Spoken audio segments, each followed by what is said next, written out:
Hi hello welcome back to Ashna's edu spot. എൻ്റെ എല്ലാ പ്രിയപ്പെട്ട കുട്ടികൾക്കും സുഖമാണെന്ന് കരുതുന്നു. എല്ലാവരും SSLCൻ്റെയും +2ൻ്റെയും ഒക്കെ എക്സാം തിരക്കിലായിരിക്കും, +1ൻ്റെ ഒക്കെ എക്സാം തിരക്കിലായിരിക്കും. പക്ഷേ ഇന്നത്തെ വീഡിയോ അവർക്ക് ആർക്കും വേണ്ടിയിട്ടുള്ളതല്ല. ഇന്നത്തെ വീഡിയോ എക്സ്ക്ലൂസീവ്ലി നമ്മളുടെ ഡിഗ്രി പഠിക്കുന്ന കുട്ടികൾക്ക് വേണ്ടിയിട്ടുള്ളതാണ്. അപ്പം ഇത് കുറേ തവണയായിട്ട് എനിക്ക് മെയിലായിട്ടും അതേപോലെ തന്നെ ഫോൺ കോളായിട്ടും മെസ്സേജായിട്ടും അല്ലെങ്കിൽ നേരിട്ട് എന്നെ അറിയുന്ന കുട്ടികൾ നേരിട്ട് കാണുമ്പോൾ ആയിട്ടാണെങ്കിലും നമ്മുടെ ഫസ്റ്റ് ബാച്ചിലെയും സെക്കൻഡ് ബാച്ചിലെയും തേർഡ് ബാച്ചിലെയും ഒക്കെ സ്റ്റുഡൻസ് ഇപ്പം degree first year second year third year ഒക്കെ പഠിക്കുന്ന കുട്ടികളാണ്. അപ്പം അവർ അനുഭവിക്കുന്ന കുറച്ച് ടെൻഷൻസാണ്. അത് എങ്ങനെയൊക്കെ മറികടക്കാം എന്നുള്ളതിനെക്കുറിച്ചാണ് ഞാൻ ഇന്നത്തെ വീഡിയോ ചെയ്യുന്നത്. അപ്പം ഞാൻ ഭയങ്കര അതേക്കുറിച്ച് ഇങ്ങനെ ഒരുപാട് കാര്യങ്ങളൊക്കെ പഠിച്ച് അങ്ങനെയുള്ള ആളല്ല, പക്ഷേ എക്സ്പീരിയൻസ് ചെയ്തിട്ടുള്ള കുറച്ച് കാര്യങ്ങൾ ഞാൻ നിങ്ങളടുത്ത് ഷെയർ ചെയ്യാമെന്ന് കരുതുന്നു. അപ്പം എനിക്ക് മനസ്സിൽ സ്ട്രൈക്ക് ചെയ്ത കാര്യം എന്താണെന്ന് വെച്ചാൽ, നിങ്ങൾക്കൊക്കെ ഭയങ്കരമായിട്ട് പഠനത്തിൻ്റെ കാര്യത്തിലേക്ക് വരുമ്പോൾ നിങ്ങൾ ഒറ്റപ്പെട്ട അവസ്ഥയിലാണ് എന്നുള്ളത് പലരും എന്നെ ഫോൺ ചെയ്ത് മെസ്സേജൊക്കെ വായിക്കുമ്പോൾ എനിക്ക് വിഷമം തോന്നാറുണ്ട്. അപ്പോൾ എല്ലാ മക്കളും നന്നായിട്ട് SSLCയും +2 ഒക്കെ നല്ല മാർക്കോട് കൂടിയിട്ട് ഹൈ ഗ്രേഡോട് കൂടിയിട്ട് അല്ലെങ്കിൽ 100% മാർക്കോട് കൂടിയിട്ടൊക്കെയാണ് ഡിഗ്രിക്കൊക്കെ ജോയിൻ ചെയ്തിട്ടുണ്ടാവുക. പലരും മെഡിക്കൽ എൻട്രൻസ് അല്ലെങ്കിൽ മെഡിക്കൽ എൻജിനീയറിങ് അത്തരത്തിലുള്ള പ്രൊഫഷനിലേക്കൊക്കെ പോകാൻ താല്പര്യമില്ലാതെ പ്യുവറായിട്ട് സയൻസ് പഠിക്കണം എന്ന് താല്പര്യത്തോട് കൂടിയിട്ട് വന്നിട്ട്, അല്ലെങ്കിൽ വേറെ ഏത് സബ്ജക്റ്റ് ആയിക്കോട്ടെ, BCom ആയിക്കോട്ടെ, BA ആയിക്കോട്ടെ, എന്ത് തന്നെയായാലും ആ സബ്ജക്റ്റിനോടുള്ള താല്പര്യം കൊണ്ടാണ് നിങ്ങൾ ഡിഗ്രി എടുത്തിട്ടുണ്ടാവാം. അപ്പം ആ ഡിഗ്രി എടുത്തിട്ട് കോളേജിലേക്ക് പോകുമ്പോൾ കോളേജിലെ ഹാപ്പിനെസ്സും അതൊക്കെ ഒരു രസമാണല്ലേ. കലാലയം എന്ന് പറയുമ്പം നമ്മളുടെ സിനിമയിലും അല്ലാത്ത മീഡിയാസിലൊക്കെ കാണുന്നത് പോലെ ഭയങ്കര കളർഫുള്ളായിട്ടുള്ള ഒരു ലൈഫ് തന്നെയാണ് ഡിഗ്രി പഠന കാലയളവ് എന്ന് പറഞ്ഞാൽ. പക്ഷേങ്കിൽ ഈ പഠനത്തിലേക്ക് വരുമ്പോഴാണ് നിങ്ങൾക്ക് പല ബുദ്ധിമുട്ടുകളും, നിങ്ങളുടെ സ്വയം അതുവരെ പഠിച്ചുകൊണ്ടിരുന്ന ഒരു ഐഡൻറ്റിറ്റിയൊക്കെ, സെൽഫ് ഐഡൻറ്റിറ്റി അല്ലെങ്കിൽ സെൽഫ് റെസ്പെക്റ്റൊക്കെ ഒരുമാതിരി നമുക്ക് തന്നെ ഒരു പുച്ഛം തോന്നുന്ന രീതിയിലൊക്കെ മാർക്കുകളൊക്കെ വരാൻ തുടങ്ങുമ്പോൾ നിങ്ങൾ ടെൻഷൻ ആവാൻ തുടങ്ങുക. അപ്പം അത്തരത്തിൽ 1-2 കുട്ടികളുടെ അടുത്ത് ഞാൻ ഫോൺ ചെയ്തപ്പം അവരോടുത്ത് സംസാരിച്ച് എന്തൊക്കെയാണ് ബുദ്ധിമുട്ടുകൾ എന്ന് ചോദിച്ചു. ഒന്നാമത്തെ കാര്യം എന്ന് പറയുന്നത്, കോളേജ് ലെവലിലേക്ക് എത്തുമ്പോൾ നിങ്ങൾക്ക് കുറേയധികം കാര്യങ്ങൾ പഠിക്കാം. പുതിയതായിട്ടുള്ള കാര്യങ്ങളാണ്. അതുവരെ +2 വരെ പഠിച്ച കാര്യങ്ങളായിരിക്കില്ല മാക്സിമമായിട്ട് പഠിക്കുന്നുണ്ടാവുക. പുതിയ കാര്യങ്ങൾ, തിയറീസ് അല്ലെങ്കിൽ കുറേ കാര്യങ്ങൾ പഠിക്കാനുണ്ടാവും. അതുകൂടാതെ ഇങ്ങനെ ഫിസിക്സുകാരാണെങ്കിൽ ഫിസിക്സ് മെയിനായിട്ട് എടുത്ത ആൾക്കാരാണെങ്കിൽ, ഞാൻ ഫിസിക്സ് ആയിരുന്നു അതുകൊണ്ട് പറയാണ്, അതിൻ്റെ സബ്സിഡറി ഉണ്ടാവും. മാത്സ് പഠിക്കാനുണ്ടാവും. മാത്സ് കമ്പൾസറി ആയിട്ടുള്ള സബ്ജക്റ്റായിട്ടൊക്കെ വരുന്നുണ്ട്. അപ്പം ഇത്തരത്തിലൊക്കെ വരുമ്പം നിങ്ങൾക്ക് പലർക്കും അനുഭവപ്പെടുന്ന ബുദ്ധിമുട്ടെന്ന് പറയുന്നത്, ചിലർക്ക് മാത്സ് ഇഷ്ടമുണ്ടാവില്ല, പക്ഷേ ഫിസിക്സിനോട് കുറച്ച് താല്പര്യം കൂടുതലായിരിക്കും. അപ്പം മാത്സ് ക്ലാസ്സിലൊക്കെ മര്യാദയ്ക്ക് പഠിച്ചിട്ടില്ലെങ്കിൽ ഫിസിക്സിൽ അതിൻ്റെ ആപ്ലിക്കേഷൻ ലെവലിലുള്ള കാര്യങ്ങളൊക്കെ വരുന്നുണ്ട്. അപ്പോൾ ഇത്തരത്തിൽ ഇൻ്റർ കണക്റ്റഡ് ആയിട്ടുള്ള കാര്യങ്ങളാണ് സബ്സിഡറി ആയിട്ട് വരുന്നുണ്ടാവുക. അപ്പം ആ ഒരു കാര്യം വളരെ ഇമ്പോർട്ടൻ്റ് ആയിട്ടുള്ളതാണ്. നിങ്ങൾ ഏത് കോഴ്സ് ഡിഗ്രിക്ക് സെലക്ട് ചെയ്യുമ്പോഴും നിങ്ങളുടെ സബ്സിഡറി സബ്ജക്റ്റുകളും ഏതൊക്കെയാണെന്നുള്ളത്, അത് നിങ്ങൾക്കൊണ്ട് പഠിക്കാൻ പറ്റുമോ എന്നുള്ളതൊക്കെ നിങ്ങൾ ശ്രദ്ധിക്കേണ്ടതാണ്. അതൊക്കെ പോട്ടെ കേട്ടോ. ഇപ്പോഴത്തെ കാര്യം എന്ന് പറഞ്ഞാൽ പലർക്കും മാർച്ചിലൊക്കെ എക്സാംസ് വരികയാണ്. എൻ്റെ കോളേജിലെ കാര്യമാണെങ്കിൽ 13th തേർഡ് ഇയേഴ്സിനൊക്കെ എക്സാംസ് വരികയാണ്. അപ്പം അവരൊക്കെ ആകെ ടെൻഷനിലാണ്. ആകെ ഒരു 10 days 15 days ഒരുപാട് പഠിക്കാനുണ്ട്. പ്രോജക്റ്റ് ഉണ്ട്, പ്രാക്ടിക്കൽ ഉണ്ട്, അങ്ങനെ കുറേ കാര്യങ്ങളുണ്ട് അല്ലേ. അപ്പോൾ പ്രാക്ടിക്കൽ എക്സാമാണ് കൂടുതലായിട്ടും എല്ലാവർക്കും ടെൻഷനുള്ള കാര്യം. കുറേ തിയറി പഠിക്കുന്നതിൻ്റെ കൂടെ തന്നെ കുറേ പ്രാക്ടിക്കൽ സാധനങ്ങളൊക്കെ പഠിച്ചിട്ട് പോയിട്ട് എക്സാം എഴുതുക, പ്രാക്ടിക്കൽ ചെയ്യുക, അപ്പോൾ കിട്ടുമോ എന്നൊക്കെ ഉള്ള ഓരോരോ വറീസാണ് അല്ലേ. അപ്പം ഇത്തരം പ്രശ്നങ്ങളൊക്കെ എവിടെ നിന്നാണ് വരുന്നത്?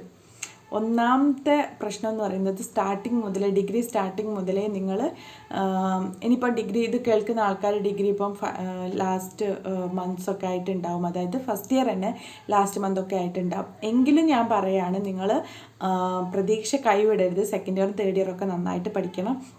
അപ്പം എന്നെ സംബന്ധിച്ച് എനിക്ക് ഫീൽ ചെയ്ത കാര്യങ്ങൾ എന്താണെന്ന് വെച്ചാൽ, നമ്മൾ +2 വരെ അല്ലെങ്കിൽ സ്കൂളിലും +2ലും ഒക്കെ പഠിക്കുമ്പോൾ നമ്മുടെ ടീച്ചേഴ്സ് നമ്മളെ കൂടെ പഠിക്കാൻ വേണ്ടിയിട്ടുണ്ടാവുമായിരുന്നു. അതായത് ഓരോ ചാപ്റ്റർ വൈസ് അല്ലെങ്കിൽ ഓരോ സെഷൻ എടുക്കുമ്പോൾ ഒക്കെ അവർ മേക്ക് ഷുവർ ചെയ്യുമായിരുന്നു നിങ്ങൾ പഠിക്കുന്നുണ്ട്, നിങ്ങൾക്ക് എക്സാംസിന് എഴുതാൻ പറ്റും, നന്നായിട്ട് പഠിക്കാൻ പറ്റുന്നുണ്ട്, എവിടെയൊക്കെയാണ് സ്റ്റെക്കായത്, നിങ്ങളെപ്പറ്റി ഒരു ഓവറോൾ ഒരു ഐഡിയ ഉണ്ടായിരുന്നു. പക്ഷേ കോളേജ് ലെവലിൽ എത്തുമ്പം അത്തരത്തിലുള്ള ടീച്ചേഴ്സിൻ്റെ ഇടപെടൽ കുറച്ച് കുറവായിരിക്കും. കാരണം കാരണം നിങ്ങളെല്ലാവരും മുതിർന്ന കുട്ടികളായല്ലോ എന്നുള്ള കാര്യം കൊണ്ട് തന്നെയാണ് അവരത് ആ രീതിയിൽ എടുക്കുന്നുണ്ടാവുക. അപ്പം കോളേജ് ലെവലിലോട്ട് എത്തുമ്പോൾ കുറച്ചും കൂടെ നമ്മൾ വേണം നമ്മളുടെ പഠനത്തിനെ കുറിച്ചൊക്കെ ഒരു സ്പേസ് ഉണ്ടാക്കിയെടുക്കാൻ. ഓക്കെ, കോളേജിൽ ഒരുപാട് എക്സ്ട്രാ കരിക്കുലർ ആക്ടിവിറ്റീസ് ഉണ്ടാവും, കുറേ കാര്യങ്ങളുണ്ടാവും, കുറേ ഹാപ്പിനെസ് ആയിട്ട് കുറേ ഡേയ്സ് ഉണ്ടാവും, കുറേ cultural program, arts day, fine arts, അങ്ങനെ കുറേ കാര്യങ്ങളുണ്ടാവും. അതായത് വളരെ ഡൈനാമിക് ആയിട്ട് നടക്കുന്ന ഒരു ബാക്ക്ഗ്രൗണ്ട് നിങ്ങളുടെ ബാക്കിലുണ്ടാവും. അതിൻ്റെ ഉള്ളിലാണ് നിങ്ങൾ ഈ പഠനങ്ങൾ ക്രമീകരിക്കേണ്ടി വരുന്നത്. അപ്പം അത് പല കുട്ടികളും അതുവരെ +2 വരെ ഭയങ്കര സ്ട്രിക്റ്റ് ആയിട്ട് പഠനം മാത്രം കൊണ്ടുവരുന്ന കുട്ടികളായിരിക്കും. പെട്ടെന്ന് ഒരു ദിവസം കോളേജിലേക്ക് വരുമ്പം അവിടെ പാട്ടും ഡാൻസും ഒരുപാട്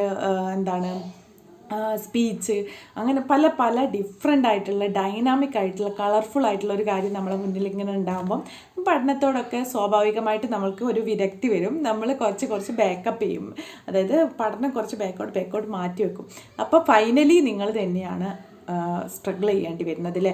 അവസാനം നമ്മൾ അതുവരെ നല്ല കുട്ടികളായിട്ട് പഠിച്ചതാണല്ലോ, +2 വരെ നല്ലൊരു പഠനത്തിൻ്റെ ഒരു ടാഗ് ലൈൻ ഉള്ളത് കൊണ്ട് തന്നെ വീട്ടുകാർക്കും നാട്ടുകാർക്കും ടീച്ചേഴ്സിനും ഒക്കെ നിങ്ങൾ മേൽ നല്ലൊരു എക്സ്പെക്റ്റേഷനും ഉണ്ടാവും. അപ്പം ഫൈനലായി വരുമ്പം നിങ്ങൾക്ക് പഠനം എന്ന് പറയുന്നത് നിങ്ങളെ കൊണ്ട് കയറി എത്തിപ്പെടാൻ പറ്റാതെ, അതായത് അറ്റ്ലീസ്റ്റ് പാസ്സാവെങ്കിലും ചെയ്യട്ടെ എന്നുള്ളൊരു മെൻറ്റാലിറ്റിയിലേക്ക് നിങ്ങൾ വരുന്നുണ്ട്.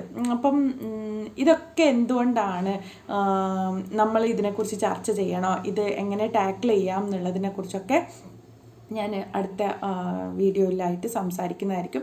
എനിക്ക് തോന്നുന്നു നമ്മളുടെ മെയിനായിട്ട് നമ്മളെ ചാനൽ സബ്സ്ക്രൈബ് ചെയ്ത മക്കളൊക്കെ ഇപ്പം ഡിഗ്രിയും PG ഒക്കെ പഠിക്കുന്ന കുട്ടികളാണ്. അപ്പം ഞാൻ സ്ലോലി അവർക്ക് കുറച്ചും കൂടെ ഹെൽപ്പ് എത്തുന്ന രീതിയിൽ ചാനലിൻ്റെ വീഡിയോസ് മാറ്റാം എന്ന് കരുതുന്നു. നിങ്ങളുടെ അഭിപ്രായം പറയാം കേട്ടോ. അപ്പം ഡിഗ്രി മക്കൾക്ക് എന്തൊക്കെ കാര്യങ്ങളാണ് നിങ്ങൾക്ക് ആവശ്യം, ഞാൻ എന്തൊക്കെയാണ് സംസാരിക്കേണ്ടത്, ഏത് കാര്യങ്ങളിലാണ് നിങ്ങൾക്ക് ഹെൽപ്പ് വേണ്ടതെന്നൊക്കെ നിങ്ങൾക്ക് താഴെ കമൻറ്റ് ബോക്സിൽ ഷെയർ ചെയ്യാവുന്നതാണ്. അപ്പം കുറേ നാളായിട്ടുണ്ടാവും നിങ്ങളെല്ലാവരും നമ്മുടെ ചാനലൊക്കെ എടുത്ത് നോക്കിയിട്ടുണ്ടാവുക. അപ്പം ഫസ്റ്റ് ഇയറും സെക്കൻഡ് ഇയറും തേർഡ് ഇയറും ഡിഗ്രിക്ക് പഠിക്കുന്ന ഏത് സബ്ജക്റ്റ് ആയിക്കോട്ടെ ആ കുട്ടികൾക്കൊക്കെ സ്വാഗതം. അതുപോലെ തന്നെ PGക്ക് പഠിക്കുന്ന കുട്ടികൾ PG കഴിഞ്ഞിട്ട് എന്ത് ചെയ്യാം എന്നൊക്കെ കുറേ കാര്യങ്ങൾ എനിക്ക് എൻക്വയറി വരലുണ്ട്. ഞാനും കുറച്ചൊക്കെ തിരക്കുകളിലൊക്കെ ആയിപ്പോയി, അതുകൊണ്ടാണ് വീഡിയോസൊക്കെ ചെയ്യാതിരുന്നത്. ഇന്ന് ചെയ്യാൻ കാരണം എനിക്ക് കുറേ അധികം ഇതേപോലെ ഇന്ന് സൺഡേ ആയതുകൊണ്ട് കുറേ അധികം മെസ്സേജസ് എനിക്ക് വന്നു, മെയിൽ വന്നു. അതേപോലെ തന്നെ 1-2 പേര് എൻ്റെ നമ്പറുള്ള ആൾക്കാർ എന്നെ വിളിക്കുകയും ചെയ്തു. അപ്പോൾ എനിക്ക് തോന്നി ഇത് നമ്മൾ സംസാരിക്കേണ്ട ഒരു കാര്യം തന്നെയാണ്. ഡിഗ്രി എത്തുമ്പോൾ നിങ്ങൾക്കൊക്കെ എന്താ സംഭവിക്കുന്നത്, ഇത് എങ്ങനെയാണ് മറികടക്കുക. ആക്ച്വലി +2 വരെ ആണ് നന്നായിട്ട് പഠിക്കൂ എന്ന് പറഞ്ഞാൽ എല്ലാവരും ഫുൾ A+ ആണെന്ന് പറഞ്ഞിട്ട് പുറകെ നടക്കുന്നത്. പക്ഷേ +2 കഴിഞ്ഞിട്ടാണ് നിങ്ങളുടെ റിയൽ ആയിട്ടുള്ള ഒരു കരിയർ സ്റ്റാർട്ട് ചെയ്യുന്നത്. അപ്പം ആ കരിയറിൻ്റെ പടിവാതിൽക്കൽ തന്നെ കാലിടറി വീഴരുത്. അപ്പം അതിനുള്ള ഹെൽപ്ഫുള്ളായിട്ടുള്ള എല്ലാ തോട്ട്സുമായിട്ട് ഞാൻ നിങ്ങളുടെ കൂടെ തന്നെ ഉണ്ടാകും. അപ്പോൾ ആരും ടെൻഷൻ ആവണ്ട, നിങ്ങൾ ഒറ്റയ്ക്കല്ല, എല്ലാവർക്കും ഉള്ള പ്രശ്നം തന്നെയാണ്. ഈവൻ ഞങ്ങൾ പഠിച്ച സമയത്ത് പോലും ഞങ്ങൾക്കൊക്കെ ആ വിഷമം ഉണ്ടായിരുന്നു. അപ്പം അത് എങ്ങനെയാണ് ടാക്കിൾ ചെയ്യേണ്ടത്, എന്തൊക്കെ ചെയ്യാം എന്നുള്ളതിനെക്കുറിച്ചൊക്കെ നമുക്ക് സംസാരിക്കാം. ഓക്കെ, അപ്പം നമ്മുടെ വീഡിയോസ് ഇഷ്ടപ്പെടുമെങ്കിൽ താഴെ കമൻറ്റ് ചെയ്യുക. അതുപോലെ തന്നെ നിങ്ങളുടെ ടെൻഷൻസ് വറീസ് ഒക്കെ കമൻറ്റ് ചെയ്യുക, ഷെയർ ചെയ്യുക. അപ്പം നമ്മൾ അതിനെക്കുറിച്ചൊക്കെ വീഡിയോസ് ചെയ്യാം. Okay, take care, bye bye, see U.